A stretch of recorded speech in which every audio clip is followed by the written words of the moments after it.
সূরা ইখলাস বা কুল হুয়াল্লাহ সূরা কতবার পরে যে কোনো দোয়া করলে সাথে সাথে দোয়া কবুল হয়ে যায়। বুলেট মিস হতে পারে কিন্তু আপনার দোয়া মিস হবে না ইনশাআল্লাহ। এই চমৎকার আমলটি কুল হুয়াল্লাহ সূরা দিয়ে আমরা সবাই করতে পারবো, শুধু নিয়মটা জানলেই হবে।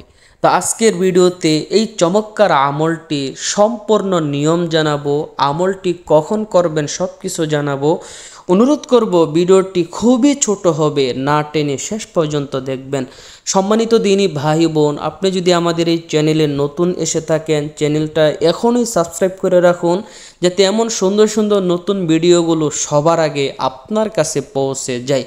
তো চলুন দেরি না করে এই চমৎকার আমলটি সম্পর্কে আপনাদেরকে জানিয়ে দিই। আমলটি কখন করবেন?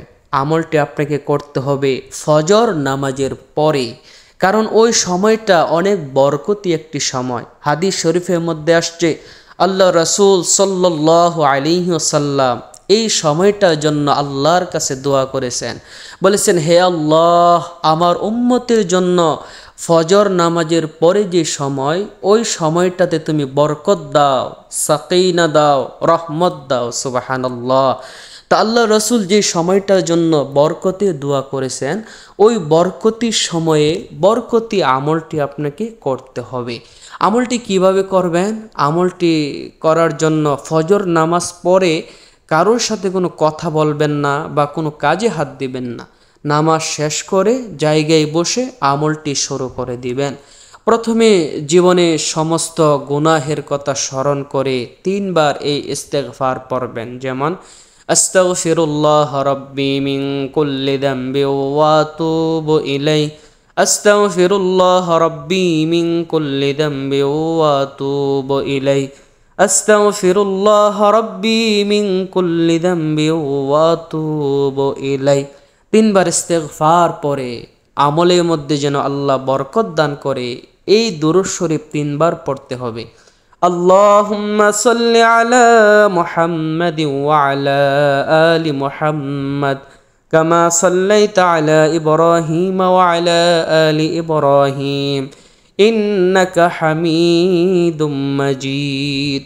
اللهم بارك على محمد وعلى آل محمد كما باركت على إبراهيم وعلى آل إبراهيم إنك حميد مجيد।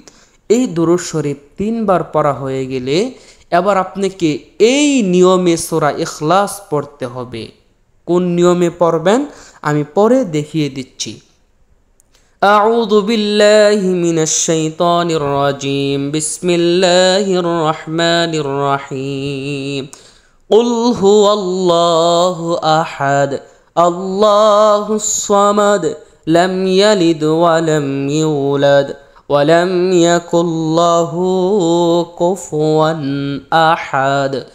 এইভাবে আউযু বিল্লাহ বিসমিল্লাহ সহ এবং সহি শুদ্ধ করে সূরা ইখলাস পড়বেন। কতবার? 3 বার পড়বেন। সূরা ইখলাস 3 বার পড়া হয়ে গেলে সর্বশেষ আবার প্রিয় নবীর উপর এই দুরূদ শরীফ 3 বার পড়বেন। সাল্লাল্লাহু আলাইহি ওয়াসাল্লাম, সাল্লাল্লাহু আলাইহি ওয়াসাল্লাম, সাল্লাল্লাহু আলাইহি ওয়াসাল্লাম।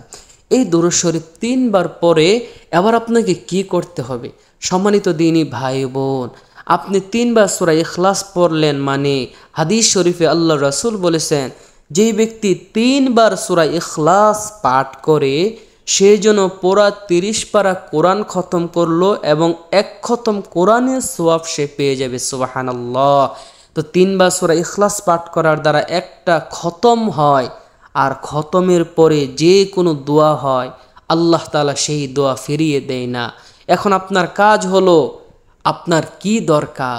অনেক টাকা পয়সা দরকার, ঋণে আছেন, বিপদে আছেন, বিপদ থেকে উদ্ধার হওয়া দরকার, সমস্যায় পড়ে গেছেন, বেজালে পড়ে গেছেন, আপনার সাংসারিক পারিবারিক যে কোনো ঝামেলায় পড়ে গেছেন, যে কোনো উদ্দেশ্যে আবার আপনি দুটো হাত আল্লাহর কাছে তুলে দেন, আপনি চোখের পানিগুলো ছেড়ে দেন, আল্লাহ তাআলার প্রতি পরিপূর্ণ তাওয়াক্কুল ইয়াকিন বিশ্বাস রেখে চোখের পানি ছেড়ে দিয়ে কি দোয়া কবুল হওয়া দরকার আল্লাহর কাছে বলেন, কি পাওয়া দরকার আপনার আল্লাহর কাছে বলেন। ইনশাআল্লাহ আপনার এই আমলের বরকতে আল্লাহ তাআলা আপনার দোয়া অবশ্যই কবুল করবেন। আপনি যা চাইতেছেন আল্লাহ তাআলা আপনাকে তা দিয়ে দিবে।